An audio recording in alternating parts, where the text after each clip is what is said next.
Shrimad Bhagavatam class 58. നമ്മളിന്ന് സ്കന്ധം 3 അധ്യായം 29 നോക്കുന്നത്. ഭക്തിയോഗ രഹസ്യവും കാലപ്രഭാവ വർണ്ണനയും. അപ്പോഴേ ഭക്തിയോഗത്തെ പറ്റി ബ്രഹ്മസാക്ഷാത്കാരവുമായിട്ട് ബന്ധപ്പെട്ട കാര്യങ്ങൾ തന്നെ 1-2 ദേവാഹൂതി പറയുകയാണ്. മഹാദാദികളുടെയും പ്രകൃതിയുടെയും പുരുഷൻ്റെയും സ്വഭാവ നിർവചനം, പ്രകൃതിയും പുരുഷനെ അതിൻ്റെ തത്വങ്ങളെ എല്ലാം പറ്റിയിട്ട് പറഞ്ഞു തന്നു. സംഖ്യാശാസ്ത്രത്തിലൂടെ ഉപദേശിക്കപ്പെട്ടു. അതായത് വേദങ്ങളുടെ അല്ലെങ്കിൽ ആ ബ്രഹ്മസാക്ഷാത്കാരവുമായിട്ട് ബന്ധപ്പെട്ട വഴിയിലൂടെ എല്ലാം തന്നെയാണ് വിവരിച്ചു തന്നത്. ഇനി ആ ഭക്തിയോഗത്തിൻ്റെ പ്രകാരഭേദത്തെ എനിക്കായി പറഞ്ഞു തന്നാണ്. ആ ഭക്തിയോഗത്തിലേക്കുള്ള മാർഗങ്ങളിൽ വ്യത്യാസങ്ങളുണ്ട്. അത്തരത്തിൽ പ്രകാരഭേദങ്ങളെ എനിക്കായി പറഞ്ഞു തന്നാലും. എന്നിട്ട് 3 പറയുന്നു, അതിലൂടെ മനുഷ്യർ എല്ലാ വസ്തുക്കളിലും വിരക്തനായി ഭവിക്കുമല്ലോ. അതായത് ബ്രഹ്മസാക്ഷാത്കാരത്തിന് ആത്മീയത എന്ന് പറയുന്ന ബ്രഹ്മസാക്ഷാത്കാരത്തിനുള്ള വഴി വിരക്തിയിലൂടെ മാത്രമാണ്. നമ്മൾ ഈ ഭൗതിക ലോകം വിട്ടാൽ മാത്രമേ ആത്മീയമുള്ളൂ. അല്ലാതെ ഈ ലോകത്തെ കണ്ടാകുന്ന കളച്ചുകൊണ്ട് ആത്മീയം പറയുന്നത് മണ്ടത്തരമാണ്. ആ ജീവപ്രപഞ്ചത്തിൻ്റെ പല പ്രകാരമുള്ള സംസാരഗതികളെ വിവരിച്ചു തന്നത്. ഈ പ്രപഞ്ചത്തിൻ്റെ ജീവപ്രപഞ്ചത്തിൻ്റെ പലതരത്തിലുള്ള സംസാരഗതികളെ പറ്റിയെല്ലാം വിവരിച്ചു തരാൻ പറയുകയാണ്. 4 ലോകാതീതന്മാരുടെയും നിയന്താതാവായ മഹാപ്രഭാവവാനും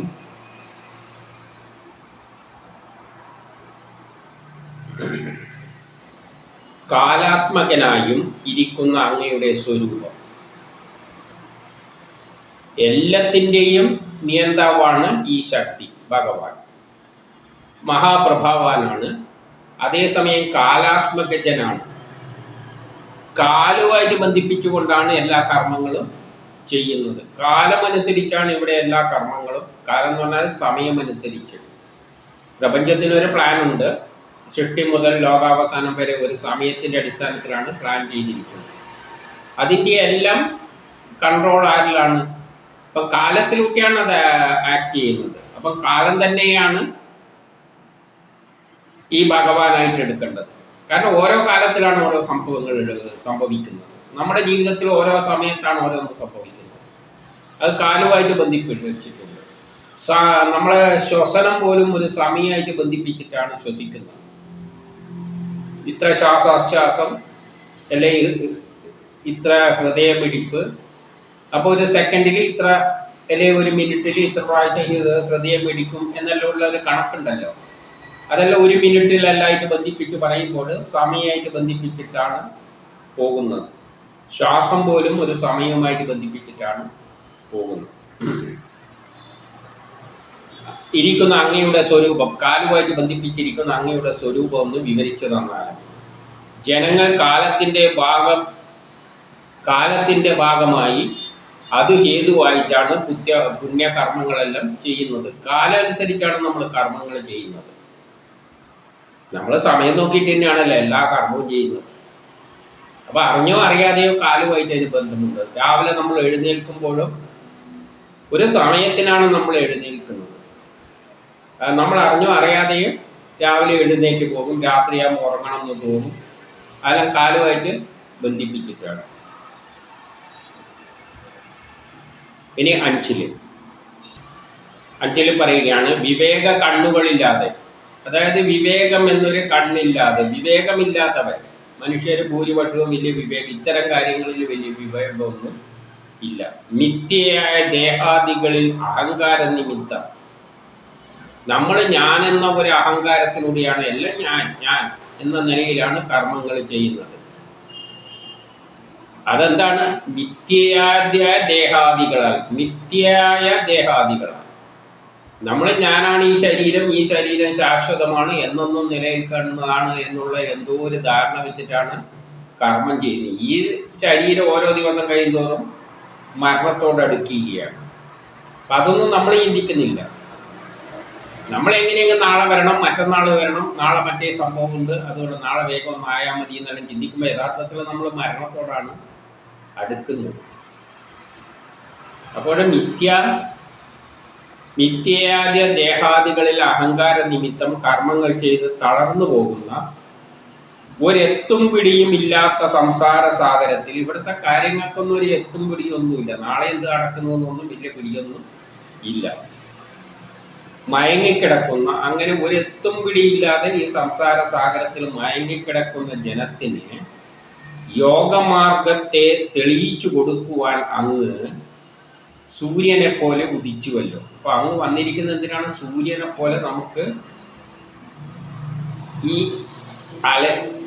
ജീവിതത്തിൽ ലക്ഷ്യം കിട്ടാതെ അലയുന്ന മനുഷ്യർക്ക് ഉപദേശം നൽകാനാണ് അങ്ങ് വന്നിരിക്കുന്നത്. അതുകൊണ്ട് അങ്ങ് ഇത് പറഞ്ഞു തരിക. അപ്പൊ മൈത്രേയൻ പറയുകയാണ്, ഈ വിധമുള്ള മാതാവിന്റെ മനോഹരമായ വാക്കുകൾ കേട്ട് സന്തുഷ്ടനായ കപിലമുനി അവളോട് പറഞ്ഞു. അപ്പൊ ഇനി കപില ഭഗവാൻ പറയുകയാണ് 7 ഭക്തിയോഗം പ്രായോഗികമായി പലതരത്തിലുണ്ടാകാം. ഭക്തിയോഗം എന്ന് പറയുന്നത് പലതരത്തിൽ, ഓരോ ആളും ഓരോ തരത്തിലായിരിക്കും.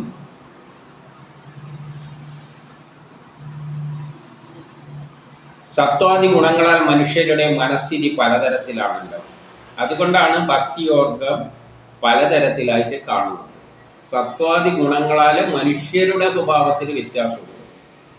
അതിനനുസരിച്ച് അവർ ഭക്തിയോഗത്തെ കാണുന്നതിലും വ്യത്യാസമുണ്ട്. അതുകൊണ്ടാണ് ഒരു വിഭാഗം, ഇപ്പം ക്രിസ്ത്യാനികളിൽ അവരുടെ ഒരു ശൈലിയിലാണ് പോകുന്നത്, മുസ്ലിങ്ങളായ അവരുടെ ശൈലിയിലാണ് പോകുന്നത്, വേദങ്ങളിൽ വിശ്വസിക്കുന്നവർ വേറൊരു വഴിയിൽ, വേദത്തെ പറയുന്ന വഴിയൊന്നുമല്ല, അവർ അവരുടേതായ വേറെ എന്തെല്ലാം ഉണ്ടാക്കി ആ വഴിയിലൂടെയെല്ലാം പോകുന്നുണ്ട്. എന്തുകൊണ്ടാണത്? സത്വാദി ഗുണങ്ങളുടെ അടിസ്ഥാനത്തിൽ മനുഷ്യർ വ്യത്യസ്തമായത് കൊണ്ടാണ്. യഥാർത്ഥത്തിൽ ഒരു തരത്തിലാണ് പോകേണ്ടത്, പക്ഷേ എല്ലാവരും പലതരത്തിലാണ് പോകുന്നത്. അതുകൊണ്ട് ഭക്തി മാർഗത്തിലും വ്യത്യാസമെല്ലാം കാണുന്നുണ്ടെന്നേ അർത്ഥമുള്ളൂ. ഹിംസയോടും മത്സരബുദ്ധിയോടും ക്രോധത്തോടും കൂടി യാതൊരുവൻ എന്നിൽ ഭക്തിയെ ചെയ്യുന്നുവോ അവൻ താമസഭക്തനാണ്. അപ്പം സത്വരജോ തമോ ഗുണമുണ്ടല്ലോ. തമോ ഗുണം എന്ന് പറഞ്ഞാൽ എല്ലാത്തിലും അലസത, ഒന്നും ചെയ്യേണ്ട മടിയന്മാരായിരിക്കുന്ന സ്വഭാവമാണ് താമസം. അപ്പൊ അവരുടെ ഹിംസയോടുകൂടി, മത്സരബുദ്ധിയോടുകൂടി, ക്രോധത്തോടുകൂടി, ദേഷ്യം പിടിക്കുന്ന ആൾക്കാരാണ്. അവരുടെ ഭക്തിയാണ് താമസഭക്തി. എല്ലാത്തിനും നെഗറ്റീവായി ചിന്തിക്കുക, പഴഞ്ചൻ ആശയങ്ങളിലെല്ലാം പിടിച്ചുകൊണ്ട് പഴയ ഒന്നും ചിന്തിക്കാതെ ക്രോധവും മത്സരബുദ്ധി എന്തെല്ലോ ആയിട്ട് കാലത്തെ പിന്നോട്ടടിക്കുന്ന ചിന്താഗതിയാണ് താമസഗുണം. അതുകൊണ്ട് അവരിങ്ങനെ പഴഞ്ഞ എന്തെല്ലോ അനാചാരങ്ങളും എല്ലായിട്ട് ഒരു ഭക്തിയായിട്ടെല്ലാം അങ്ങേ ആ ഈശ്വരനെ ആരാധിക്കുന്നു.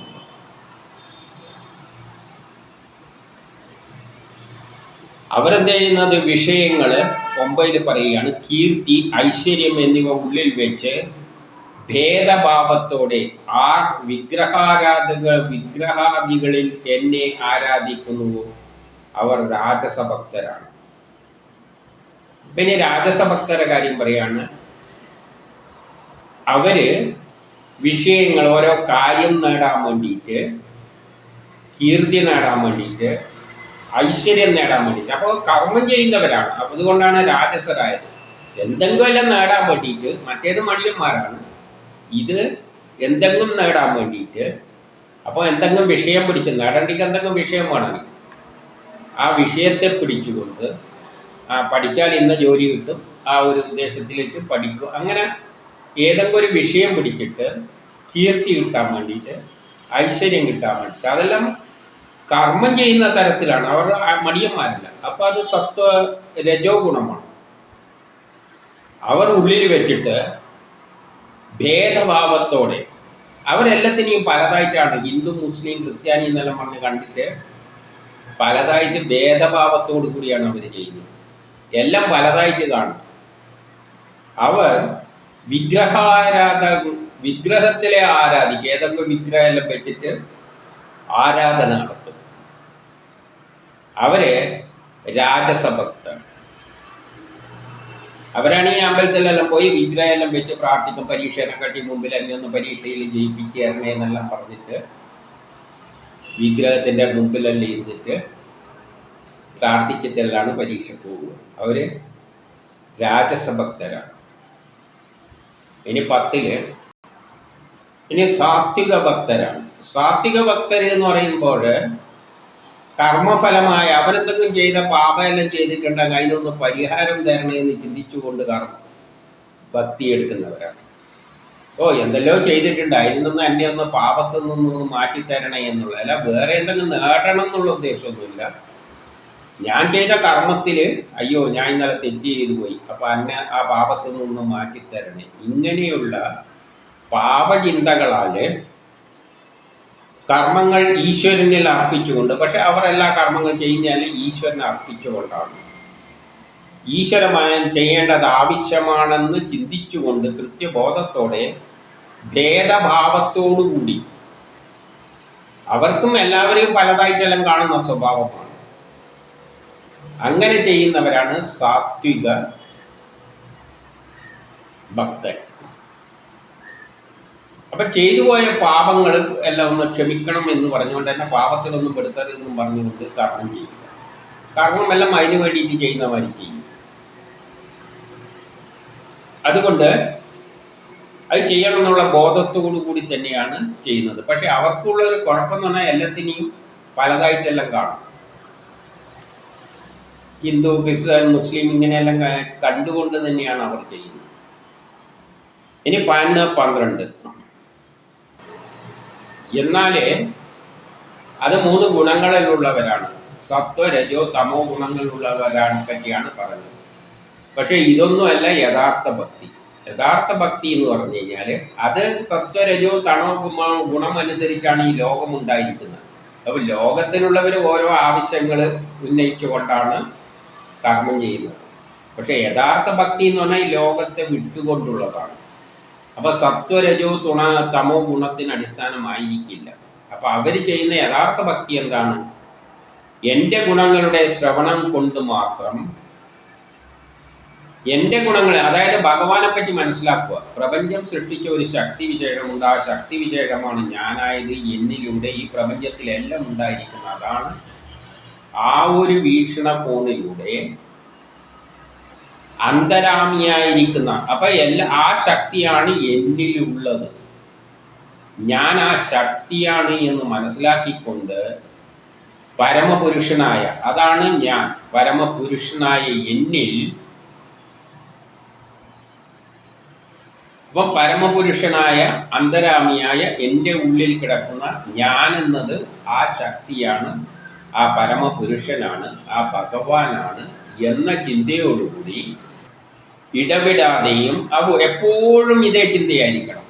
അല്ലാതെ എപ്പോഴെങ്കിലും തോന്നുമ്പം തോന്നിയാൽ പോരാ, സ്ഥിരമായിട്ട് ആ ചിന്ത ഉണ്ടായിരിക്കണം. ആ ശക്തിയാണ് ഞാൻ, എന്നിലുള്ളതും അതാണ്, എന്നെ കൊണ്ട് ചെയ്യിക്കുന്നതോ അതാണ് എന്നുള്ള ചിന്തയാൽ ഫലാനുസന്ധാനമില്ലാതെ, ഫലം ഇച്ഛിക്കാതെ, നമ്മളൊരു ഫലവും ഇച്ഛിക്കാൻ പാടില്ല. ഭേദദർശനരഹിതനായും കാണുന്നവരെയൊന്നും പലതായിട്ട് കാണാൻ പാടില്ല. എല്ലാം ബ്രഹ്മമാണ്, എല്ലാത്തിലും ഉള്ളത് ബ്രഹ്മമാണ്. ബ്രാഹ്മണനായാലും ക്ഷത്രിയനായാലും വൈശ്യനായാലും ശൂദ്രനായാലും ഹിന്ദു ആയാലും ക്രിസ്ത്യാനിയായാലും മുസ്ലിം ആയാലും എല്ലാത്തിലും ഉള്ളത് ആ ചൈതന്യം തന്നെയാണ്. അതേ ചൈതന്യം തന്നെയാണ് അതായി മാറിയിരിക്കുന്നത്. ആ ചൈതന്യം തന്നെയാണ് ഞാൻ, എന്നിലും ആ ചൈതന്യമാണ് ഉള്ളത് എന്ന വിശ്വാസത്തോടുകൂടി ഭേദഭാവമില്ലാതെ ഉള്ളവൻ്റെ ഭക്തിയാണ് ഭക്തിയോഗത്തിൻ്റെ സ്വരൂപം. അതാണ് ശരിയായ ഭക്തി. അപ്പം എത്ര പേർക്കുണ്ട് ഈ നാട്ടിൽ ഭക്തി? ആത്മീയമെല്ലാം പറയുന്നവർ ആദ്യം മനസ്സിലാക്കേണ്ടത് സനാതനധർമ്മം, ആർഷഭാരത സംസ്കാരം എന്നെല്ലാം പറയുമ്പോൾ ആദ്യം മനസ്സിലാക്കേണ്ട, ആദ്യം അവർ മനസ്സിൽ ഉൾക്കൊള്ളേണ്ടത് ഹിന്ദുവിനെയും മുസ്ലിമിനെയും ക്രിസ്ത്യാനിയെയും ബ്രാഹ്മണനെയും ക്ഷത്രിയനെയും വൈശ്യനെയും ഒരു പട്ടി പൂച്ച എല്ലാത്തിനെയും ആ ബ്രഹ്മമായിട്ട് കണ്ട് അതാണ് എൻ്റെ ഉള്ളിലുള്ളതും എന്നെക്കൊണ്ട് ചെയ്യിക്കുന്നതും അതാണ് എന്ന വിശ്വാസത്തിൽ ഒരു ഫലമും ചിന്തിക്കാതെ ഒരാഗ്രഹങ്ങളുമില്ലാതെ അതിനായിട്ട് അർപ്പിച്ചുകൊണ്ട് കർമ്മം ചെയ്യുക. അതാണ് ശരിയായ ഭക്തി മാർഗം. അല്ലാതെ മറ്റേതെല്ലാം വിഗ്രഹമെല്ലാം വെച്ചിട്ട് സ്വന്തം ആവശ്യത്തിന് വേണ്ടിയിട്ടുള്ള പരിപാടികളാണ്. ഇനി വിഗ്രഹാരാധനയെ പറ്റി ഇനി കുറേ അങ്ങോട്ട് പറയുന്നുണ്ട്. ഇനി 13 എൻ്റെ 13 പറയാണ്, ഭക്തജനങ്ങൾ എൻ്റെ സേവനത്തിനല്ലാതെ, എൻ്റെ സേവനമായിരിക്കണം അതായത് ആ ഭക്തി ഭഗവാന് വേണ്ടിയിട്ട് എൻ്റെ കർമ്മങ്ങൾ എന്തെങ്കിലും ഞാൻ ചെയ്യുന്നുണ്ട് എല്ലാം ഭഗവാന് വേണ്ടിയിട്ട്. അതാണ് എന്നെ സൃഷ്ടിച്ചത്, എൻ്റെ കൊണ്ട് ഓരോ കർമ്മം ചെയ്യിക്കാനാണ് സൃഷ്ടിച്ചിരിക്കുന്നത്, ഞാനത് ചെയ്തു കൊടുക്കുന്നു. അപ്പം ഭഗവത് സേവനത്തിനായിട്ട് കർമ്മം ചെയ്യുക. എന്നിട്ട് എന്ത് പറയുന്നു? അല്ലാതെ ഭഗവാന്റെ എന്തെങ്കിലും ഐശ്വര്യം നേടാൻ വേണ്ടി, അല്ലെങ്കിൽ ഭഗവാന്റെ സാമീപ്യത്തിന് വേണ്ടി, അല്ലെങ്കിൽ ഭഗവാന്റെ സമാനതയ്ക്ക് വേണ്ടി, അല്ലെങ്കിൽ ഭഗവാന്റെ സായുജ്യത്തിന് വേണ്ടി, അങ്ങനെ എന്തെങ്കിലും ഒരു ആഗ്രഹം വെച്ചിട്ട് അങ്ങോട്ട് ചെന്നിട്ട് ഒരു കാര്യവുമില്ല. മുക്തിക്കല്ലാതെയുള്ളതൊന്നും സ്വീകരിക്കില്ല. സ്വയം മുക്തി ലഭിച്ചിട്ട് വിരക്തി വന്ന് ഈ ഭൗതിക ലോകത്തിൽ നിന്നും എല്ലാം വിടുവിച്ച് പോയി ഭഗവാനിൽ ചേരാനുള്ള ആ താല്പര്യത്തിനോട് വേണ്ടി മാത്രം പോകുന്നവരുടേതേ സ്വീകരിക്കുകയുള്ളൂ. അല്ലാതെ ദൈവമാകാനോ, അല്ലെങ്കിൽ ദൈവത്തിൻ്റെ അടുത്തിരിക്കാനോ, അല്ലെങ്കിൽ ദൈവത്തിൽ നിന്ന് ഐശ്വര്യം കിട്ടാനോ, അല്ലെങ്കിൽ അങ്ങനെ എന്തെങ്കിലും ഉദ്ദേശിച്ചു കൊണ്ട് ചെയ്യുന്ന ഒന്നും ചെയ്താലും അതിനൊന്നും ഞാൻ സ്വീകരിക്കില്ല. അങ്ങനെ ചെയ്യുന്ന ഒന്നും ഞാൻ സ്വീകരിക്കില്ല. മുക്തിക്ക് വേണ്ടി ചെയ്യുന്നത്, ആ ഭക്തിക്ക് വേണ്ടി സേവനത്തിനായി ചെയ്യുന്നത് മാത്രമേ ഞാൻ സ്വീകരിക്കുകയുള്ളൂ. എൻ്റെ 14 പറയുന്നു, ഗുണത്രയങ്ങളെ അതിലംഘിച്ച്, അതായത് സത്വരജോ ഗുണം. നേരത്തെ പറഞ്ഞു സത്വരജോ ഗുണത്തിൻ്റെ ആ ഭക്തി പറഞ്ഞു കഴിഞ്ഞു, വിഗ്രഹമെല്ലാം വെച്ചിട്ട് ആരാധിച്ചിട്ട് സ്വന്തം കാര്യത്തിന് വേണ്ടി അതൊന്നും സ്വീകരിക്കാൻ പോകുന്നില്ല. അതിനെ കൊണ്ടൊന്നും ഒരു കാര്യമില്ല. പിന്നെയോ ഗുണത്രയങ്ങളെ അതിലംഘിച്ച് ബ്രഹ്മത്വത്തിന് ഉതകുന്ന ഭക്തിയോഗം, ബ്രഹ്മസാക്ഷാത്കാരത്തിന് ഉതകുന്ന എന്തെങ്കിലും ഭക്തിയോഗമുണ്ടെങ്കിൽ അതാണ് ഭക്തിയുടെ അങ്ങേ അറ്റമായിട്ട് കാണുന്നത്. ഭക്തിയോഗത്തിൻ്റെ അങ്ങേ അറ്റം എന്ന് പറഞ്ഞാൽ എനിക്ക് വേണ്ടിയല്ല, എന്നെ ആ ബ്രഹ്മത്തിനായിട്ട് അർപ്പിക്കുന്നു, ബ്രഹ്മസാക്ഷാത്കാരത്തിനായിട്ട് ശ്രമിക്കുന്നു. ഇനി 5 മുതൽ 19 വരെ. 5 മുതൽ 19 വരെ പറയുന്നു, പ്രയോജന നിരപേക്ഷമായ വേണ്ടതുപോലെ അനുഷ്ഠിക്കപ്പെട്ട ഉത്കൃഷ്ടവും ശ്രദ്ധയോടും ഹിംസാദോഷം കൂടാതെയും പൂജാപ്രകാരാദി കർമ്മ പദ്ധതി കൊണ്ടും പതിവായി, അപ്പം തുടർച്ചയായിട്ട് ഹിംസയൊന്നും മനസ്സിലില്ലാതെ വേണ്ട പോലെ, അതായത് വേദങ്ങൾ നിർദ്ദേശിക്കുന്ന ആ വഴിയിൽ, അല്ലെങ്കിൽ ഇപ്പോൾ ഭാഗവതത്തിലൂടെ പറഞ്ഞു തരുന്ന ആ വഴിയിൽ ശ്രദ്ധയോടുകൂടി ഉത്കൃഷ്ടമായും പതിവായി വിഗ്രഹങ്ങളെ സന്ദർശിക്കുക, തൊടുക, പൂജിക്കുക, തൊഴുക എന്നിവ കൊണ്ടും വൃത്തി കൊണ്ടും ധൈര്യം കൊണ്ടും വൈരാഗ്യം കൊണ്ടും, വൈരാഗ്യം തന്നെ ഭൗതിക സുഖത്തിലൊന്നും താല്പര്യമില്ലാതിരിക്കുക, വൈരാഗ്യം കൊണ്ടും വലിയവരെ കുറിച്ച് ബഹുമാനം കൊണ്ടും, വലിയ ആൾക്കാർ എന്ന് പറയുമ്പോൾ ജ്ഞാനം തികഞ്ഞവരോടെല്ലാം ബഹുമാനം തോന്നണം. അതേസമയം പാവങ്ങളുടെ നേരെ കാരുണ്യവും ഉണ്ടാകണം. പിന്നെയോ തനിക്കൊത്തവരെയെല്ലാം മിത്രമായിട്ട് കാണണം. അവിടെ ജാതി മത ചിന്തകളൊന്നും പാടില്ല. എല്ലാവരെയും മിത്രമായി, തനിക്കൊത്തവരെ മിത്രമായി, പ്രായം കൂടിയവരെയെല്ലാം ബഹുമാനം, താഴെയുള്ളവരെ കാരുണ്യം എല്ലാം കൊണ്ടും യമം നിയമം എന്നിവയെല്ലാം പാലിച്ചും ഇത് ബ്രഹ്മസാക്ഷാത്കാരത്തിലേക്ക് പോകുന്ന ആദ്യത്തെ സ്റ്റെപ്പാണ് യമ നിയമങ്ങൾ പാലിക്കുക. അപ്പോൾ ഓരോന്നും 10 വെച്ചുണ്ട്. അവിടെയെല്ലാം പറയുന്നത് നമ്മൾ വീട് വിട്ടെല്ലാം ഇറങ്ങണം. അതിൽ പല കാര്യങ്ങളും പറയുന്നുണ്ട്. വീട് വിട്ടിട്ട് എല്ലാവരെയും ഉപേക്ഷിച്ച് ബ്രഹ്മസാക്ഷാത്കാരത്തിന് പോകുന്നതെല്ലാണ് അതിൽ വരുന്നത്. ആധ്യാത്മിക തത്വങ്ങളുടെ നിരന്തരമായ ശ്രവണം കൊണ്ടും, അതായത് ഈ ഭൗതിക ഈ ആത്മീയമായിട്ട് ബന്ധപ്പെട്ട വിഷയങ്ങൾ ശരിക്കും മനസ്സിലാക്കുക, എപ്പോഴും അതിനു വേണ്ടി ശ്രമിക്കുക. പിന്നെ എന്താണ്, സർവ പ്രാണികളിലും ഞാനുണ്ടെന്ന ശ്രവണത്തോടും, അതിലൂടെയെല്ലാം പഠിപ്പിക്കുന്ന സത്യം എന്താണ്, എല്ലാ ജീവജാലങ്ങളും ആ ബ്രഹ്മമാണ്. എല്ലാ ജീവജാലവുമായത് എല്ലാത്തിലും ഉള്ളത് ആ ബ്രഹ്മമാണ്. അപ്പം എല്ലാ സർവ ജീവജാലങ്ങളിലും ഞാനുണ്ട് എന്നൊരു വിശ്വാസത്തോടെ, ദേഹാദികളിൽ അഹംബുദ്ധിയില്ലാതെ, അതായത് ഞാൻ എൻ്റേത് എന്ന ചിന്തയില്ലാതെ, എൻ്റെ ദേഹമാണ് ഞാനാണ് എന്നുള്ള ചിന്തകളെല്ലാം ഒഴിവാക്കിക്കൊണ്ടും, ഗുണശ്രവണം കൊണ്ടും, അതായത് എൻ്റെ ഗുണഗണങ്ങളെ പറ്റിയെല്ലാം ശ്രവിച്ചു കൊണ്ടിരിക്കുകയാണെങ്കിൽ എന്നെ തന്നെ പ്രാപിക്കും. അങ്ങനെയുള്ളവർ ആത്മാർത്ഥമായിട്ട് ആ ഒരു ചിന്തയോടുകൂടി, ഇപ്പോൾ അമ്പലത്തിലെല്ലാം വിഗ്രഹങ്ങളെല്ലാം പോയി തൊടുമ്പോൾ ആ ബ്രഹ്മമാണ് എന്ന നിലയിൽ തൊടണം. എവിടെ പോയാലും അത് ആ ബ്രഹ്മമാണ്, നിർഗുണമായ ബ്രഹ്മമാണ്, എല്ലാറ്റിലുള്ള സംഗതിയാണ്, എനിക്കൊന്നും ആവശ്യമില്ല. തൊടുന്നത് ആ ബ്രഹ്മത്തെ തൊടുന്നു, ബ്രഹ്മത്തിൽ ഞാൻ ലയിക്കാൻ വേണ്ടി ആ ഒരൊറ്റ ചിന്തയോടുകൂടി. നമ്മളൊന്നും അമ്പലത്തിൽ പോകുന്നത് ആ ചിന്തയോടുകൂടി അല്ല. അതാദ്യം നമ്മൾ മനസ്സിലാക്കണം. നമ്മൾ പോകുന്നത് നമ്മളെ കുടുംബകാര്യങ്ങളും എല്ലാം വേണ്ടിയാണ്. അതവിടെ സ്വീകരിക്കില്ല.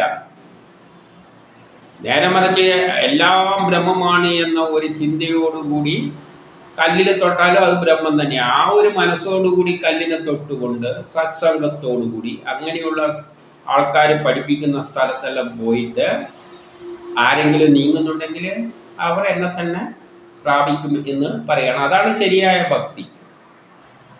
എന്നിട്ട് 20 പറയാണ്, ഏത് പ്രകാരം ഗന്ധം, ഒരു പൂവിലുള്ള എന്തിലുള്ള ഗന്ധം പറന്നിട്ട് അതിൻ്റെ ലക്ഷ്യസ്ഥാനത്ത് എത്തുന്നത് പോലെ യോഗാഭ്യാസത്തിലൂടെയുള്ള നിർവികാരമായ ചിത്തം, യോഗാഭ്യാസം എല്ലാം ചെയ്തുകൊണ്ട് നിർവികാരം, ഒരു വികാരവും ഇല്ലാത്ത ഒരു മനസ്സായിട്ട് ചിത്തമായിട്ട് മാറുകയാണെങ്കിൽ അവർ ആത്മാവിനെ പ്രാപിക്കും.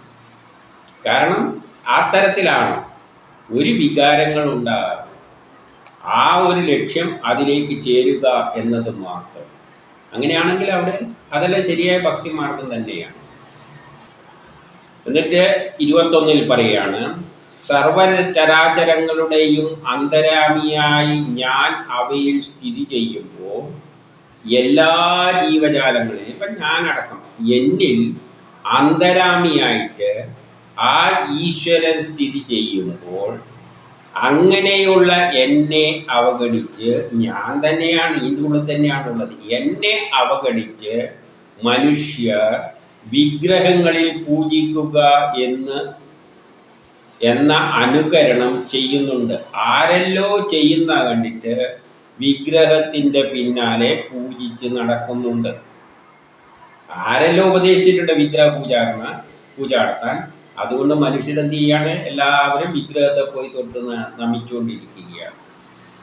ഈ നമ്മുടെ ഉള്ളിലുള്ള ഈശ്വരനെ കാണാതെ അതിനെ അവഗണിച്ചുകൊണ്ട്, അതായത് നിങ്ങൾ അമ്പലത്തിൽ പോയി വിഗ്രഹത്തെ തൊട്ട് വണങ്ങുന്നുണ്ടെങ്കിൽ നിങ്ങൾ ആ തന്നിൽ ഉള്ളിലുള്ള ഈശ്വരനെ അവഗണിക്കുകയാണ്. പിന്നെ എവിടെ നിന്നാ ഫലം കിട്ടാൻ പോകുന്നത്? ഇനി 22,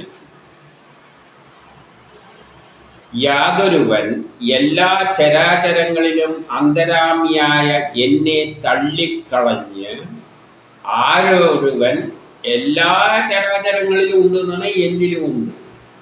മുമ്പിലൊരു ബ്രാഹ്മണനോ ക്ഷത്രിയനോ വൈശ്യനോ ശൂദ്രനോ അവനിലും ഉണ്ട്. ഒരു ഹിന്ദുവോ മുസ്ലിമോ ക്രിസ്ത്യാനിയോ ആരായാലും അവനിലും ഉണ്ട്. അപ്പം എല്ലാ ചരാചരങ്ങളിലും അന്തരാമിയായി നിൽക്കുന്ന എന്നെ തള്ളിക്കളഞ്ഞിട്ട് അവനെയെല്ലാം തെറി വിളിക്കുക, അവനെ തള്ളിക്കളയുക. അവനെ ബ്രഹ്മമായിട്ട് കാണാൻ പറ്റുന്നില്ല. മൂഢത കൊണ്ട് വിഗ്രഹാരാധന ചെയ്യുന്നവർ വെണ്ണീരിൽ ഹോമം ചെയ്യുകയാണ്. വെണ്ണീരുണ്ടല്ലോ, കത്തിക്കരിഞ്ഞിട്ട് ചാരമുണ്ടല്ലോ, ആ ചാരത്തിലാണ് അവർ ഹോമം ചെയ്യുന്നത്. ഒരു ഗുണവും കിട്ടാൻ പോകുന്നില്ല. നമ്മളെ ഉള്ളിലുള്ള ഈശ്വരനെ തള്ളിക്കളഞ്ഞിട്ട്, അല്ലെങ്കിൽ മുമ്പിൽ നിൽക്കുന്ന ഒരു ബ്രാഹ്മണോ ക്ഷത്രിയനോ വൈശ്യനോ ശൂദ്രനോ ഉണ്ട്, ഒരു ഹിന്ദുവോ മുസ്ലിമോ ഉണ്ട്, അവനിൽ ഈശ്വരനെ കാണാൻ ശ്രമിക്കുക. അതിന് കാണാതെ അവനെയെല്ലാം തെറിയും വിളിച്ചിട്ട് അമ്പലത്തിൽ പോയിട്ട് വിഗ്രഹാരാധന നടത്തുന്നവര് ചാരത്തിലാണ് ഹോമം നടത്തുന്നത്. ഇതെല്ലാം എവിടെയാ പറയുന്നത്? ഭാഗവതത്തിൽ. ഇതെല്ലാം നമ്മൾ പ്രഭാഷണത്തിൽ കേൾക്കുന്നുണ്ടോ? ഒന്ന് ചിന്തിച്ചു നോക്കൂ. ഈ ഭാഗവതം എന്നും പറഞ്ഞത് എന്താണ് അവിടെ പറയുന്നത്? എന്നാലോചിച്ചു നോക്കി. ഇതെല്ലാണ് പറയേണ്ടത്, എങ്കിലിത് സംഭവിക്കില്ല. എന്നിട്ടോ 23 അന്യശരീരത്തിലെ എന്നെ ദോഷിക്കുന്നവർ, അന്യശരീരത്തിലെ എന്നെ ദോഷിക്കുന്നവർ, ബ്രാഹ്മണനായാലും ക്ഷത്രിയനായാലും വൈശ്യനായാലും ശൂദ്രനായാലും ജാതി വെച്ച് ദോഷിക്കുക. ഹിന്ദു മുസ്ലിം ക്രിസ്ത്യാനി എന്ന് മതം വെച്ച് ദോഷിക്കുന്ന ആരെയാണ് ദോഷിക്കുന്നത്? അന്യശരീരത്തിലെ എന്നെ ദോഷിക്കുന്നവർ, ഒരു ബ്രാഹ്മണന്റെ മുമ്പിലായാലും ഒരു വൈശ്യന്റെയും ശൂദ്രന്റെയും ഏതായാലും ഒരു ഹിന്ദു ആയാലും മുസ്ലിം ആയാലും മുന്നിൽ നിൽക്കുമ്പോൾ അവനെ ദ്രോഹിക്കുന്നവർ, അതിലുള്ളത് ആരാണ്? ഞാനാണ്, ഈ ഭഗവാനാണ്. ദ്രോഹിക്കുന്നവർ ദേഹാഭിമാനിയും ഭേദഭാവനയും ഉള്ളതായതിനാൽ അവർക്ക് ദേഹ അഭിമാനികളാണ്. നമ്മളെ ദേഹത്തിൽ എന്തോ ആണ്, ഞാൻ എന്തോ ആണ് എന്ന ചിന്ത, ഞാനിത് ഉയർന്ന ജാതി അല്ലെ മറ്റേ ജാതി, ഇന്ന ചിന്ത അല്ലെ ഇന്ന മതം എന്ന ദേഹാദികളിലും ഭേദഭാവനയുള്ള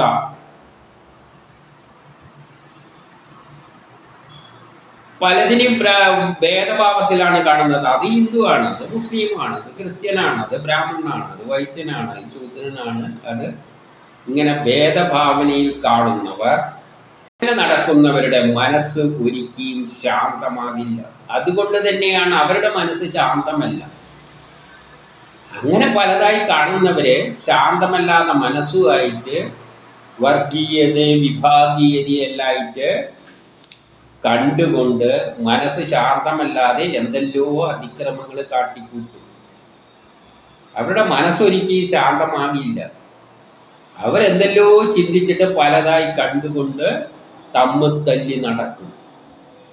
ഇനി 24 പറയുന്നത് പലതരം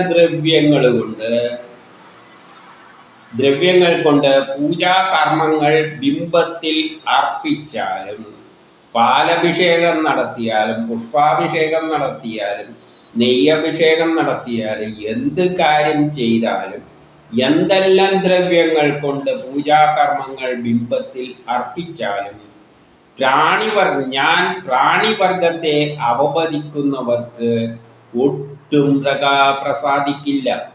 പ്രാണിവർഗം എന്ന് പറഞ്ഞാൽ ഒരു പ്രാണിയാണെങ്കിൽ പോലും, പ്രാണിയാണെങ്കിൽ എല്ലാം മനുഷ്യരായ മറ്റുള്ളവരെ അവമതിക്കുക, ഒരു പട്ടിയെ അവമതിക്കുക, ഒരു പൂച്ചയെ അവമതിക്കുക, ഒരു എലിയെ അവമതിക്കുക, ഒരു ഹിന്ദു മുസ്ലിം ക്രിസ്ത്യാനി ബ്രാഹ്മണ ക്ഷത്രിയ വൈശ്യർ ഇവരെ എല്ലാം അപമാനിക്കുക എന്ന് പറഞ്ഞാൽ ഇതെല്ലാം ബ്രഹ്മമാണ്, ഇതെല്ലാം ഈശ്വരനാണ്.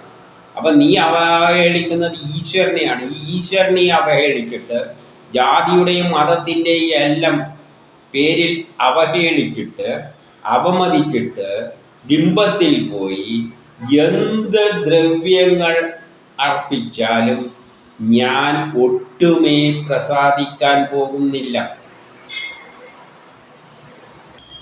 എന്നിട്ട് പറയുകയാണ് 25 എല്ലാ പ്രാണികളിലും ഇരിക്കുന്ന എന്നെ എത്ര കാലം അറിയാതിരിക്കുന്നുവോ, അതായത് ഈ കാണുന്നതിലെ എല്ലാത്തിലുള്ള ബ്രാഹ്മണനായാലും ക്ഷത്രിയനായാലും വൈശ്യനായാലും ശൂദ്രനായാലും ഹിന്ദു ആയാലും മുസ്ലിം ആയാലും ക്രിസ്ത്യാനി ആയാലും പട്ടിയായാലും പൂച്ചയായാലും എല്ലാത്തിലും ഇരിക്കുന്ന എന്നെ എത്ര കാലം നിങ്ങൾക്ക് തിരിച്ചറിയാതിരിക്കുന്നുവോ അത്രയും കാലം നിങ്ങൾക്ക് എന്ത് ചെയ്യാം?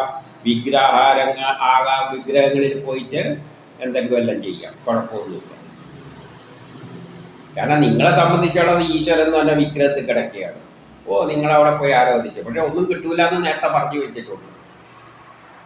അപ്പോൾ ആ വിഗ്രഹാദികളിൽ സർവേശ്വരനായ എൻ്റെ സ്വകർമ്മങ്ങൾ നിറവേറ്റിക്കൊണ്ട് ആരാധിക്കുന്നവണ്. പക്ഷെ ഒരു കാര്യം ചെയ്യാം, നിങ്ങളുടെ കർമ്മം ചെയ്തുകൊണ്ട് നിങ്ങൾക്ക് അവിടെ പോയിട്ട് ആരാധിക്കാം, അതിൽ കുഴപ്പമൊന്നുമില്ല. പക്ഷെ നിങ്ങൾ ചെയ്യേണ്ട കർമ്മം മര്യാദയ്ക്ക് ചെയ്യണം. ഞാനെന്ന ചിന്തയൊന്നും ഇല്ലാതെ നിങ്ങൾക്ക് കർമ്മം ചെയ്യുക. നിസ്വാർത്ഥ കർമ്മം ചെയ്തുകൊണ്ട് അവിടെ പോയി ആരാധിക്കുന്നതിന് വേറെ കുഴപ്പമൊന്നുമില്ല. നിങ്ങളത് ആരാധിച്ചു. അത് നേരത്തെയും പറഞ്ഞിട്ടുണ്ട്. എല്ലാം എന്നിൽ അർപ്പിച്ചുകൊണ്ട് എന്നെ പോയിട്ട് ആ ബിംബത്തിൽ തൊട്ട് പ്രസാദിക്കുകയെല്ലാം ചെയ്യുകയാണെങ്കിൽ കുഴപ്പമൊന്നുമില്ല. പക്ഷെ ഒരാഗ്രഹത്തിന് വേണ്ടിയിട്ട് എൻ്റെ ഇത് ഇന്നിങ്ങനെ സാധിച്ചു തന്നെ, എനിക്ക് പരീക്ഷയ്ക്ക് നല്ല മാർക്ക് കിട്ടണേ, ഇതൊന്നും പറഞ്ഞുകൊണ്ട് അല്ലെ അവൻ്റെ തലയിൽ ഇടുത്തി വീഴണേ എന്നെല്ലാം പറഞ്ഞുകൊണ്ട് അവിടെ പോയി പ്രാർത്ഥിച്ചിട്ട് ഒരു കാര്യമില്ല. അതൊന്നും കിട്ടാൻ പോകുന്നില്ല. പക്ഷേ നിങ്ങളുടെ കർമ്മങ്ങളെല്ലാം നിസ്വാർത്ഥമായി കർമ്മം ചെയ്തിട്ട് വിഗ്രഹത്തിൽ പോയി ആരാധിച്ചോ കുഴപ്പമൊന്നുമില്ല. പക്ഷെ ഒന്നും കിട്ടാനൊന്നും പോകുന്നില്ല. നിങ്ങളൊരു മനസമാധാനത്തിന് വേണ്ടി പോയിട്ട് ആരാധിച്ചോളൂ. പക്ഷെ എങ്ങനെ ചെയ്യണം? സ്വകർമ്മങ്ങൾ നിറവേറ്റിക്കൊണ്ട് അവനവൻ ചെയ്യേണ്ട കർമ്മങ്ങൾ ചെയ്തതിൻ്റെ ശേഷം, പഠിക്കേണ്ടവൻ പഠിച്ചതിൻ്റെ ശേഷം വേണ്ടിക്കലും മനസമാധാനത്തിന് അവിടെ പോയിട്ട് ഒന്ന് തൊട്ടോ, വേറെ കുഴപ്പമൊന്നുമില്ല. കാരണം അതും ബ്രഹ്മം തന്നെയാണ്, കല്ലും ബ്രഹ്മം തന്നെയാണ്. ആ കല്ലിൽ തന്നെ പോകണമെന്നില്ല, വീട്ടിലെ കല്ലിൽ തൊട്ടാലും മതി. എല്ലാം ബ്രഹ്മമായി കാണാൻ പറ്റുമെങ്കിൽ തറയിൽ കാണുന്ന കല്ലിനെയും തൊട്ടാൽ മതി, അതും ബ്രഹ്മം തന്നെയാണ്. പ്രത്യേക ഈ ഭേദഭാവം എന്ന് പറയുമ്പോൾ രണ്ടായിട്ട് കാണുകയാണ്. ആ കല്ലിന് എന്തോ ഗുണമുണ്ട്, ഇവിടെയുള്ള കല്ലിന് ഗുണമില്ല. ആ ധാരണ പാടില്ല. കല്ലിനെ തൊടുന്നുണ്ടെങ്കിൽ എല്ലാ കല്ലിനെയും തൊടുക, ആ മനസ്ഥിതിയോടുകൂടി. ഇവിടെ ഒരു കല്ല് കിടക്കുന്നോ തൊട്ട് വെച്ചേക്കാം, കുഴപ്പമില്ല. ഈ യൂട്യൂബിനെ കണ്ട യൂട്യൂബ്, അല്ലെങ്കിൽ ഈ ക്യാമറനെ കണ്ടാലും തൊട്ട് എത്തിമിൽ വെക്കുക, കുഴപ്പമൊന്നുമില്ല. എന്ത് ബ്രഹ്മം, എല്ലാം ബ്രഹ്മം. അങ്ങനെ ഒരു മനസ്ഥിതിയിൽ അങ്ങനെ ഒരാൾ ഇന്നാരെങ്കിലും തൊട്ട് എത്തിമല വെക്കുമ്പോൾ നമ്മൾ പറയാവുന്നത് അലക്ക് ഭ്രാന്താണെന്ന് പറയും. കണ്ടേനെയല്ല ഇപ്പം എവിടെയുള്ള ഇതാ പേനേനെ തൊട്ട് എത്തിമിൽ ഏത് നിലയിൽ ഞാൻ തൊട്ടേറ്റിപ്പോൾ ഇതിനെല്ലാം ബ്രഹ്മം കണ്ടുകൊണ്ടാണ്. അപ്പം ഏറ്റവും അഡ്വാൻസ്ഡായ ബുദ്ധിയിലാണ് ഞാൻ ഇരിക്കുന്നത്, ഭക്തിയിലാണ് ഇരിക്കുന്നത്. എല്ലാത്തിലും ബ്രഹ്മത്തെ കണ്ടുകൊണ്ടാണ് കാണുന്നതിനെല്ലാം തൊടുന്നത്. പക്ഷേ ഇന്നത്തെ ഭക്തർക്ക് അവനെ കണ്ടുകൊണ്ടിരിക്കില്ല, എന്താ തലക്ക് വട്ടാണോ എന്ന് വിചാരിക്കും. അവരെ സംബന്ധിച്ചിടത്തോളം ഭേദഭാവമുണ്ട്. അവർക്ക് ഈ ഇവിടെ കിടക്കുന്ന കല്ലിനെ തൊട്ടാൽ ഒരു സുഖാവില്ല, അമ്പലത്തിലെ കല്ലിനെ തന്നെ തൊടണം. അവിടെ ഈശ്വരനുണ്ട്. അത് ഭേദഭാവം. അവിടെയൊന്നും പ്രസാദിക്കാൻ പോകുന്നില്ല. ഇനി 26. തനിക്കും അന്യനും തമ്മിൽ അല്പമെങ്കിലും ഭേദം കാണുന്നവർക്ക്, അതായത് തനിക്കും അന്യൻ ബ്രാഹ്മണനാണ്, അല്ലെങ്കിൽ ക്ഷത്രിയനാണ്, അല്ലെങ്കിൽ വൈശ്യനാണ്, ശൂദ്രനാണ്, ഹിന്ദുവാണ്, മുസ്ലിമാണ്, ക്രിസ്ത്യാനിമാണ്, എന്നിട്ട് അതിൽ തമ്മിൽ ഭേദം കാണുന്നവർക്ക്, അങ്ങനെ ആരെങ്കിലും ഭേദം കണ്ടെങ്കിൽ തന്നെ അല്പമെങ്കിലും ഭേദം കാണുന്നവർക്ക് അതിഭയങ്കരമായ ഭീതിയെ ജനിപ്പിക്കുന്ന മൃത്യുരൂപമായ ഞാൻ, ഭീതിയെ ജനിപ്പിക്കുന്ന പറയാണ് ആര്? മൃത്യുരൂപനായ ഞാൻ ഭീതി വരുത്തി വെക്കും. അവൻ്റെ ഉള്ളിൽ എപ്പോഴും ഭീതി ഉണ്ടാക്കിയിടും. അവൻ ഈ ലോകത്തിൽ എപ്പോഴും ഭീതി ഉണ്ടാക്കിയിരിക്കും, മൃത്യുഭയം. അപ്പം മൃത്യുവിനെ എല്ലാം പേടിച്ചുകൊണ്ടാണ് അവൻ ജീവിക്കുക. ആരെങ്കിലും അന്യനെ ജാതിയുടെയോ മതത്തിൻ്റെയോ പേരിലെല്ലാം കാണുന്നുണ്ടെങ്കിൽ അവന് ഞാൻ മൃത്യുഭയം ഉണ്ടാക്കുന്നു പറയുകയാണ്. എപ്പോഴും ഭീതി അവനിൽ ഞാൻ വരുത്തി വെച്ചുകൊണ്ടിരിക്കുന്നു പറയുകയാണ്. 27 പറയുകയാണ്, അതുകൊണ്ട് എന്ത് ചെയ്യണം?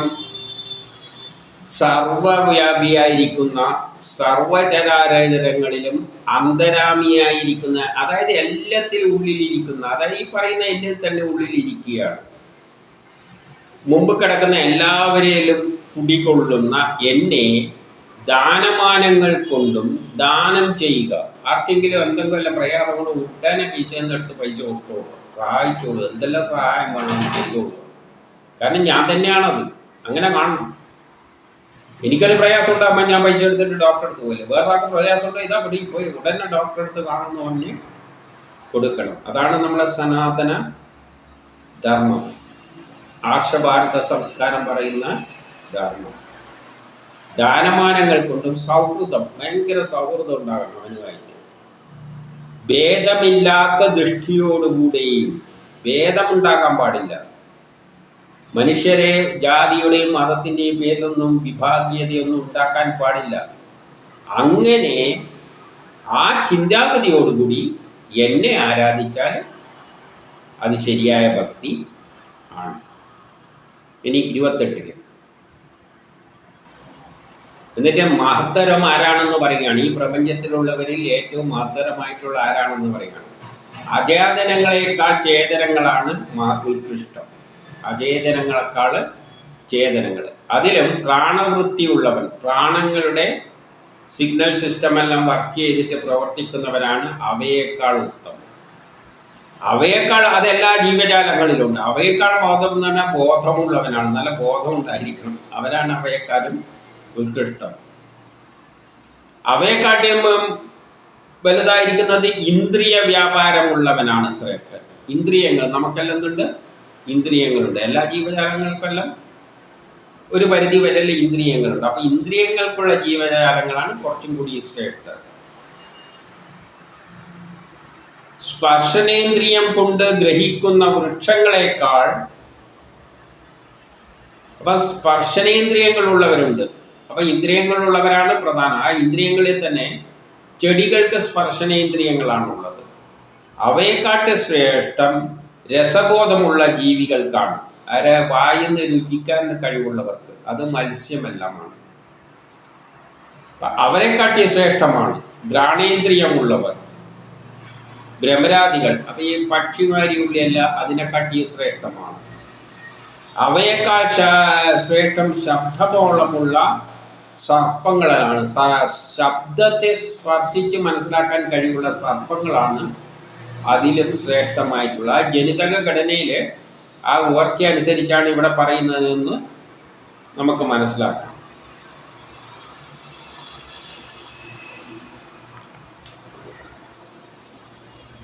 അതിലും ശ്രേഷ്ഠം രൂപവ്യത്യാസങ്ങൾ തിരിച്ചറിയാനുള്ള കഴിവുള്ളവർക്കാണ്. ഓരോന്നിനെയും രൂപവ്യത്യാസങ്ങൾ തിരിച്ചറിയാനുള്ള കഴിവുകളുള്ളവർക്കാണ് അതിലും ശ്രേഷ്ഠം.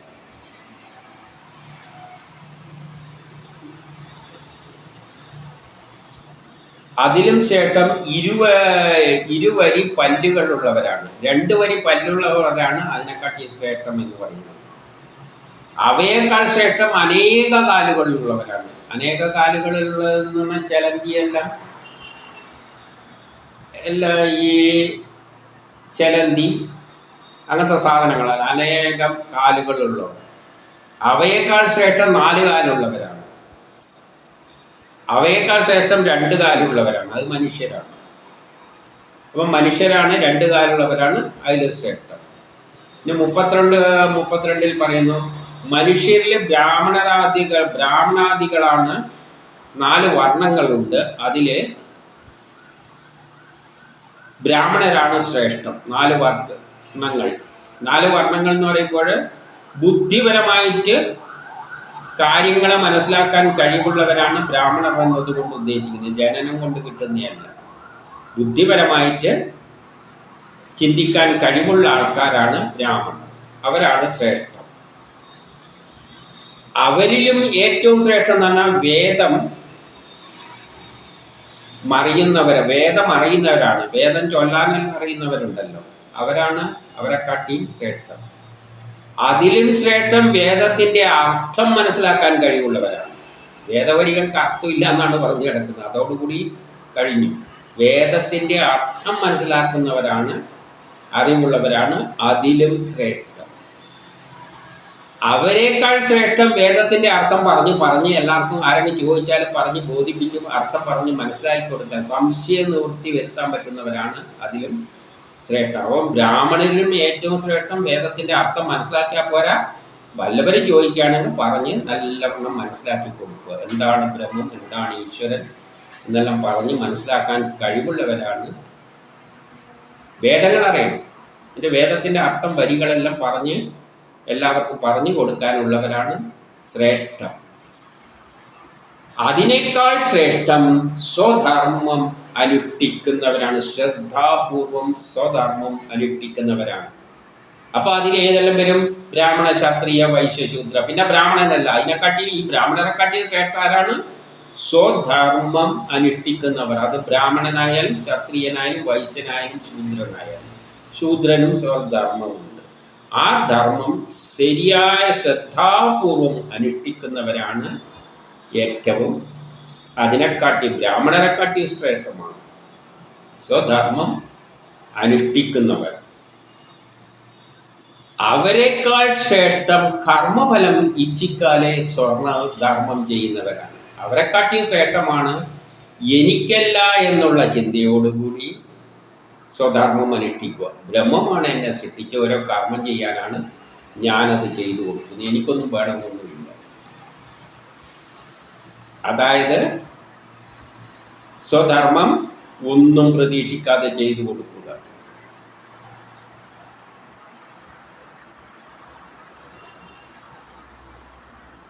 എന്നിട്ട് 33 പറയുന്നു, അങ്ങനെ ചെയ്യുന്നവരെ കാട്ടിയും ശ്രേഷ്ഠം. അവിടെ അനാസക്തനാണെന്നേ പറഞ്ഞാൽ അതിനുവേണ്ടി എന്നുള്ള ചിന്ത വരരുത്. ഇവിടെ അതും കൂടി എടുക്കുകയാണ്. അനാസക്തനേക്കാൾ, അനാസക്തൻ എന്ന് പറഞ്ഞാൽ ഒന്നും പ്രതീക്ഷിക്കാതെ കർമ്മം ചെയ്യുക. ഇപ്പോൾ ഒരാൾ രാജ്യത്തിന് വേണ്ടി നമ്മുടെ ശരീരം ദാനം ചെയ്യുന്നുണ്ടെങ്കിൽ അത് ഈശ്വരന് വേണ്ടിയല്ല, രാജ്യത്തിന് വേണ്ടിയാണ്. അപ്പം അങ്ങനെയുള്ളവർ ആണ് അത്. എന്നാൽ അനാസക്തന് ഒന്നും ആഗ്രഹിച്ചിട്ടില്ല. എന്നാൽ അനാസക്തനെങ്കിലും എന്നിൽ കർമ്മം നിക്ഷേപിച്ച് ചെയ്യുന്നവൻ, എന്നിൽ അർപ്പണബോധത്തോടെ കർമ്മങ്ങൾ ചെയ്യുക, സമദർശിയായിരിക്കുക, എല്ലാറ്റിലും ബ്രഹ്മത്തെ കാണുക, അവനേക്കാൾ വലിയവൻ ഈ ലോകത്തിൽ ഇല്ല. അതിലും വലിയ ഭക്തൻ ഈ ലോകത്തിലില്ല. അപ്പൊ ഏറ്റവും വലിയ ഭക്തൻ ആരാണ്? എല്ലാം ബ്രഹ്മത്തിന് വേണ്ടി കർമ്മങ്ങൾ ചെയ്യുക, എല്ലാറ്റിലും ബ്രഹ്മത്തെ കാണുക, അതാണ് ഏറ്റവും വലിയ ഭക്തൻ.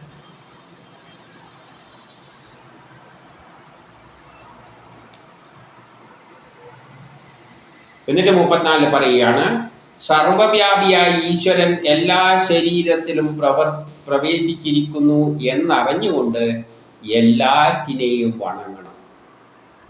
ആരെ കണ്ടാലും വണങ്ങണം. അതിന് ബ്രഹ്മമാണ് ഇരിക്കുന്നത്.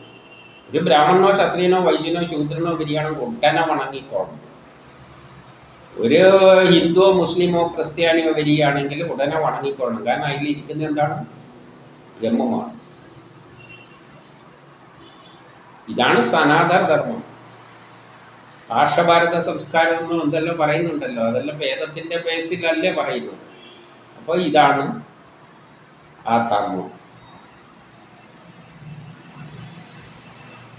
എന്നിട്ട് 35 പറയുന്നു, ഭക്തിയോഗം കൊണ്ടോ അഷ്ടാംഗയോഗം ഇവയിൽ ഏതെങ്കിലും ഒന്നുകൊണ്ട് ഈശ്വരനെ പ്രാപിക്കാം. എനിക്ക് ഭക്തിയോഗം കൊണ്ട് അല്ലെങ്കിൽ അഷ്ടാംഗയോഗം കൊണ്ട് ഈശ്വരനെ പ്രാപിക്കാം. ഇനി 36.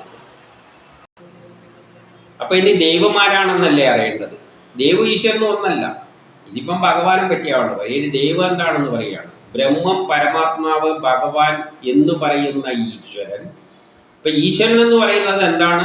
ബ്രഹ്മമാണ്, പരമാത്മാവാണ്, ഭഗവാനാണ്. ഇവിടെ പുരാണങ്ങളിൽ ഈ ഭാഗവതത്തിലെല്ലാം പറയുന്നതിൽ ബ്രഹ്മം എന്ന് പറഞ്ഞാലും പരമാത്മാവ് എന്ന് പറഞ്ഞാലും ഭഗവാൻ എന്ന് പറഞ്ഞാലും ഈശ്വരൻ എന്ന് പറഞ്ഞാലും എല്ലാം ഒന്ന് തന്നെയാണ്. അത് ഈശ്വരനാണ്. അത് പ്രകൃത്യാത്മകവും പുരുഷാത്മകവും, പ്രകൃതിയും പുരുഷനുമായിട്ട് തിരിഞ്ഞിട്ട് ആയ ഈ സ്വരൂപം കർമ്മനിമിത്തമുള്ള വിവിധ ചേഷ്ടകളാൽ ഉണ്ടാകുന്നതിനാണ് ദൈവം എന്ന് പറയുന്നത്. അത് പ്രപഞ്ചമായി മാറിയപ്പോൾ എന്തെല്ലാം ഈ പ്രപഞ്ചത്തിൽ ഉണ്ടായിട്ടുള്ളോ അതിനാണ് ദൈവം എന്ന് പറയുന്നത്. അപ്പോൾ ഇവിടെ ഉണ്ടായിരിക്കുന്ന കല്ലും ഈ നിർഗുണമായ ബ്രഹ്മം പ്രപഞ്ചത്തിൽ എന്തെല്ലാമായി മാറിയോ ആ പേന, ഈ പേനയായിട്ട് മാറിയിട്ടുണ്ട്. ഈ പേന ദൈവമാണ്, കല്ല് ദൈവമാണ്, വെള്ളം ദൈവമാണ്.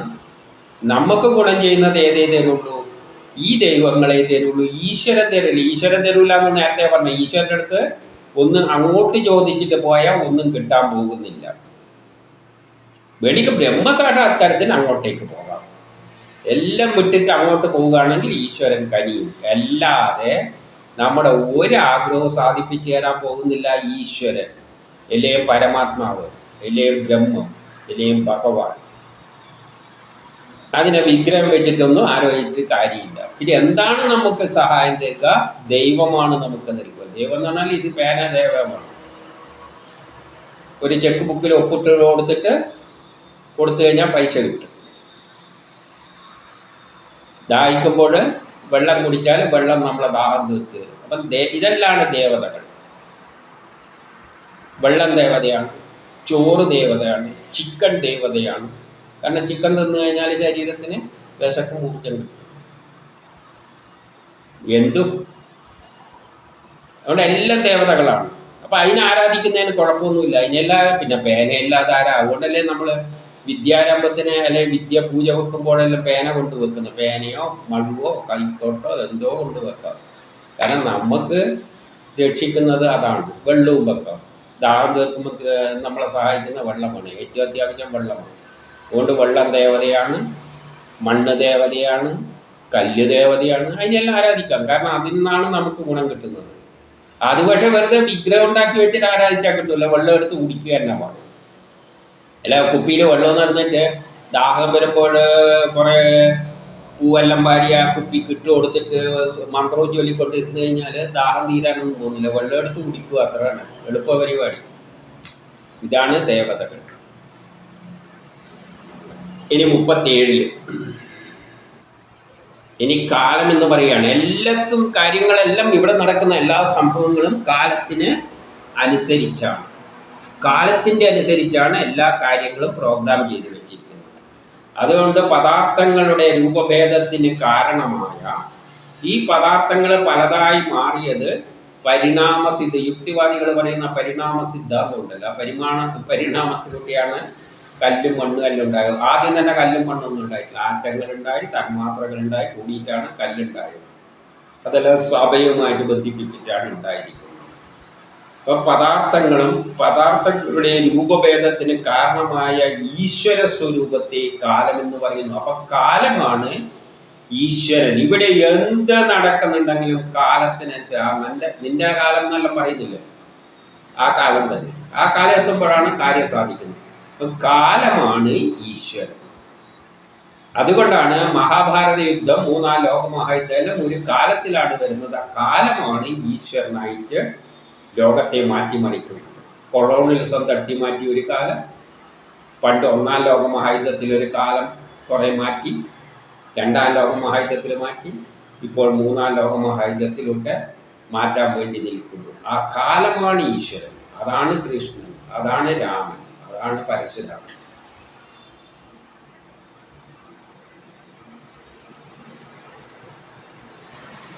ഈ കാലത്തിലൂടെ ഈ കാലത്തിലൂടെ ഭേദമാർഗികളായ എല്ലാത്തിലും ഭേദം കണ്ട്, പലതിലും ഹിന്ദുവായിട്ടും മുസ്ലിമായിട്ടും എല്ലാം കണ്ടുകൊണ്ട് നടക്കുന്നവർ, എല്ലാത്തിലും ബ്രഹ്മമാണ് എന്ന് കാണാൻ പറ്റാത്തവർ, മഹാതത്വം കുറേ സയൻസ് തത്വങ്ങളുടെ അടിസ്ഥാനത്തിലാണ് ഈ ലോകം ഉണ്ടായിരിക്കുന്നത്.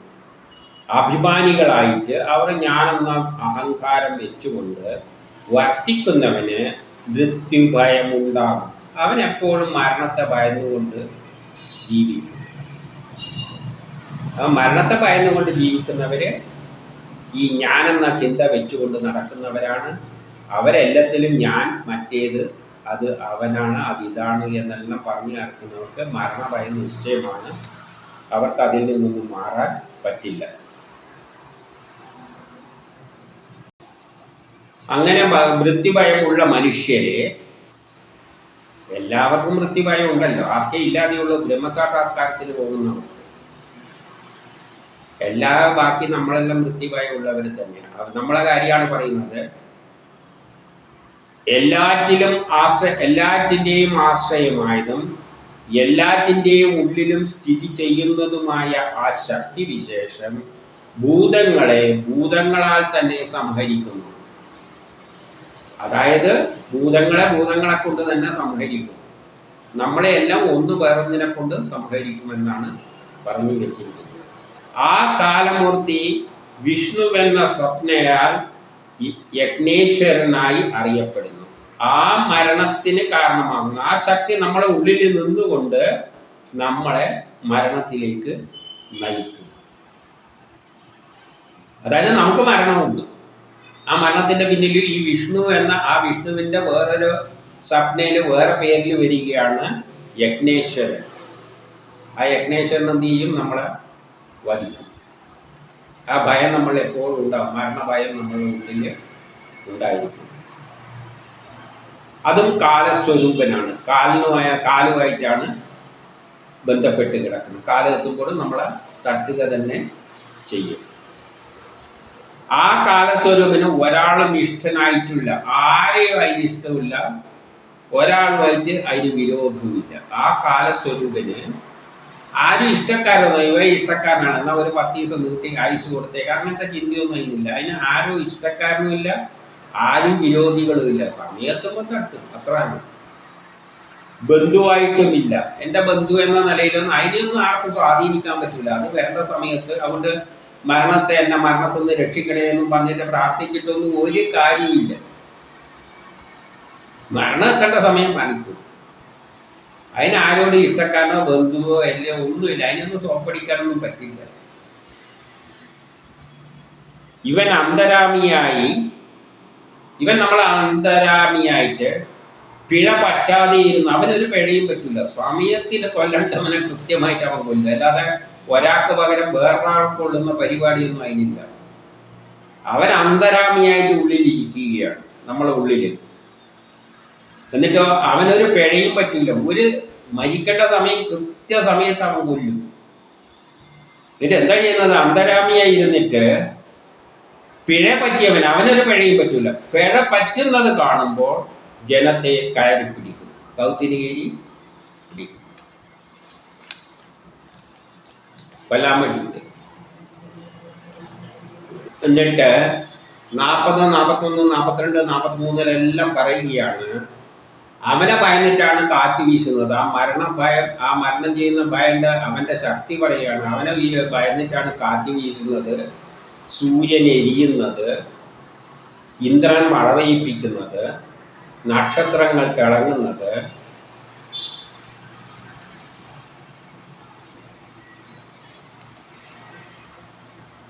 മരങ്ങൾ, വള്ളികൾ, സസ്യങ്ങൾ ഇവ ഇടചേർന്ന് വളർന്ന്, മരങ്ങളും വള്ളികളും സസ്യങ്ങളെല്ലാം അടുത്തടുത്ത് വളർന്നതാണ്. അടുത്തടുത്ത് വളർന്നിട്ട് ഒന്ന് മറ്റേ മേലെ പറ്റിപ്പിടിച്ച് വളർന്നിട്ട് അതാതിൻ്റെ സീസൺസ് വരുമ്പോൾ, കാലാവസ്ഥ വരുമ്പോൾ എന്ത് ചെയ്യുന്നു? പുഷ്പിക്കുകയും കായ്ക്കുകയും എല്ലാം ചെയ്യുന്ന അവനെ പേടിച്ചിട്ടാണ്. എന്നിട്ട് പറയുകയാണ്, അവനെ ഭയന്നിട്ടാണ് നദികൾ ഒഴുകുന്നത്,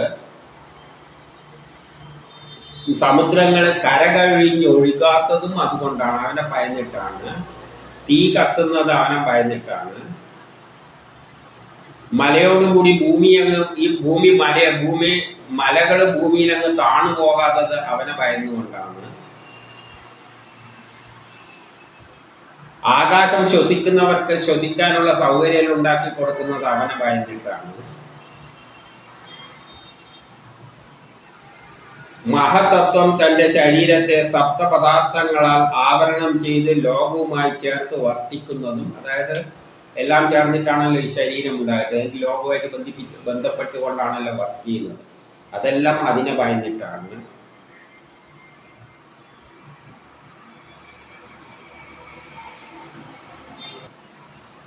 ആരുടെ ആശ്രയത്തിലല്ല എല്ലാ പ്രാണിവർഗങ്ങളും സ്ഥിതി കഴിയുന്നുവോ, ആരെ ആശ്രയിച്ചിട്ടാണ്? ഈ ലോകത്തിലുള്ള എല്ലാ പ്രാണിവർഗങ്ങളും അതിനെ ആശ്രയിച്ചാണ് കഴിയുന്നത്. ത്രിമൂർത്തികൾ ബ്രഹ്മ, വിഷ്ണു, മഹേശ്വരന്മാരും ആരെ ആശ്രയിച്ചുകൊണ്ടാണോ അവരവരുടെ കർമ്മങ്ങൾ ആരെ ഭയന്നിട്ടാണോ അവരവരുടെ കർമ്മങ്ങൾ ചെയ്യുന്നത്, ആ ശക്തിയെ ഭയന്നിട്ടാണ് ബ്രഹ്മ, വിഷ്ണു, മഹേശ്വരന്മാരും എല്ലാം അവരവരുടെ ജോലി ചെയ്തുകൊണ്ടിരിക്കുന്നത്. വിഷ്ണുമായ ത്രിമൂർത്തികൾ ആ ശക്തിയെ ഭയന്നിട്ടാണ് അവരവരുടെ ജോലി സൃഷ്ടിക്കുക എല്ലാം മര്യാദയ്ക്ക് ചെയ്തുകൊണ്ടിരിക്കുക. അതിൻ്റെ ഇടയ്ക്ക് നമ്മൾ പോയിട്ട് എനിക്കൊരു കുട്ടി വേണമെന്നെല്ലാം പറഞ്ഞാൽ അതെല്ലാം അവിടെ പോയി പറയുന്നത്. അവിടെ പോയാൽ അങ്ങേരോട്ട് ഒന്നും കേൾക്കില്ല. അങ്ങേരാണെങ്കിൽ ഇതൊന്നും കേൾക്കില്ല. അങ്ങേരാകെ ഒരൊറ്റ കാര്യം സ്വീകരിക്കും. ബ്രഹ്മസാക്ഷാത്കാരത്തിന് എല്ലാം വിട്ടെറിഞ്ഞിട്ട് എങ്ങോട്ട് വരുന്നുണ്ടെങ്കിൽ ഭയങ്കര സന്തോഷമാണ് അങ്ങോട്ടേക്ക് കൂട്ടിക്കൊണ്ടുപോകാൻ. അല്ലാതെ ഒരു കാര്യത്തിലും തലയിടില്ല. ഒന്നും അങ്ങോട്ട് ചോദിച്ചാൽ ഒന്നും തരാൻ പോകുന്നില്ല. അതിലൊന്നും പറഞ്ഞു കഴിഞ്ഞല്ലോ അത് നടക്കുന്ന കാര്യമല്ല. എന്നിട്ട് 45-ൽ പറയുന്നു, ജനത്തെ ജനം കൊണ്ട് ജനിപ്പിക്കുന്നതും നമ്മൾ ജനങ്ങളെ കൊണ്ട് ജനിപ്പിക്കുകയാണ്. മനുഷ്യനെ കൊണ്ടാണ് കുട്ടികളെ ഉണ്ടാക്കുന്നത്. അപ്പം ജനം കൊണ്ട് ജനിപ്പിക്കുന്നതും അന്തകന്റെ മൃത്യുവിനെ കൊണ്ട് മരണത്തെ എല്ലാവരെയും കൊല്ലുന്നതും നശിപ്പിക്കുന്നതും ആയ ആ കാലസ്വരൂപൻ, അത് ആ ശക്തിവിശേഷം, ആ സത്യവിശേഷം ഇതെല്ലാം ചെയ്യിക്കുന്നത് ആ ശക്തിവിശേഷമാണ്. അതേതാണ്? അത് കാലസ്വരൂപനാണ്. കാലത്തിനനുസരിച്ചാണ് അത് ചെയ്യുക. അതിന് പിഴവ് പറ്റൂല എന്ന് പറഞ്ഞിട്ടുണ്ട്. ഒരാൾ ചാടുന്ന സമയത്തും അവനെ കൃത്യമായിട്ട് കൊന്നിരിക്കും. അല്ലാതെ തല്ലിക്കൊന്നാലും നമ്മൾ ചാകാൻ പോകുന്നില്ല. നമുക്കൊരായുസ്സുണ്ട്. നമ്മളെ ജനിപ്പിച്ച ഒരു കർമ്മം ചെയ്യാനാണ്. അത് തീരുമാനിക്കേണ്ടത് ഇത്ര സമയത്തുമേ കൊല്ലൂ, അപ്പോഴേ അത് കൊല്ലുള്ളൂ. അല്ലാതെ നമ്മളെയൊന്നും ആര് വിചാരിച്ചാലും ഒന്നും ചെയ്യാൻ പറ്റില്ല. നമുക്കൊരു സമയമുണ്ട്. ആ സമയത്തുമ്പോൾ അത് കാലസ്വരൂപനാണ്. ആ കാലം എത്തുമ്പോൾ അതിന് പിന്നെ പക്ഷപാതമൊന്നുമില്ല. തട്ടേണ്ടവൻ തട്ടും. അപ്പം അത് കാലസ്വരൂപനാണ്. ആദിരഹിതനാണ്. അവൻ ആദ്യവുമില്ല, അന്തരഹിതനാണ്, അന്തവുമില്ല, നിർവികാരനാണ്. അതിന് ഒരു വിചാരങ്ങളും ഇല്ല. അതുകൊണ്ട് അതിനോട് പ്രാർത്ഥിച്ചിട്ടൊന്നും ഒരു കാര്യമില്ല. അതിന് ഒരു വിചാരങ്ങളും ഇല്ലാത്തവരോട് പറഞ്ഞിട്ട് എന്ത് കാര്യം? അതുകൊണ്ട് എല്ലാത്തിൻ്റെയും ആദി കാരണവുമായും അവസാനത്തെ കാരണവുമായി വർത്തിക്കുന്നതും അവൻ തന്നെയാണ്. ആ ശക്തിയാണ് അങ്ങനെ വർത്തിക്കുന്നത്. അപ്പോൾ ഈ പ്രപഞ്ചത്തിലെ എല്ലാ കാര്യങ്ങളും നടപ്പാക്കുന്ന ശക്തി വിശേഷമാണ്. അത് കാലസ്വരൂപനാണ്. കാലവുമായിട്ട് ബന്ധപ്പെട്ടാണ് അത് പ്രവർത്തിക്കുന്നത്.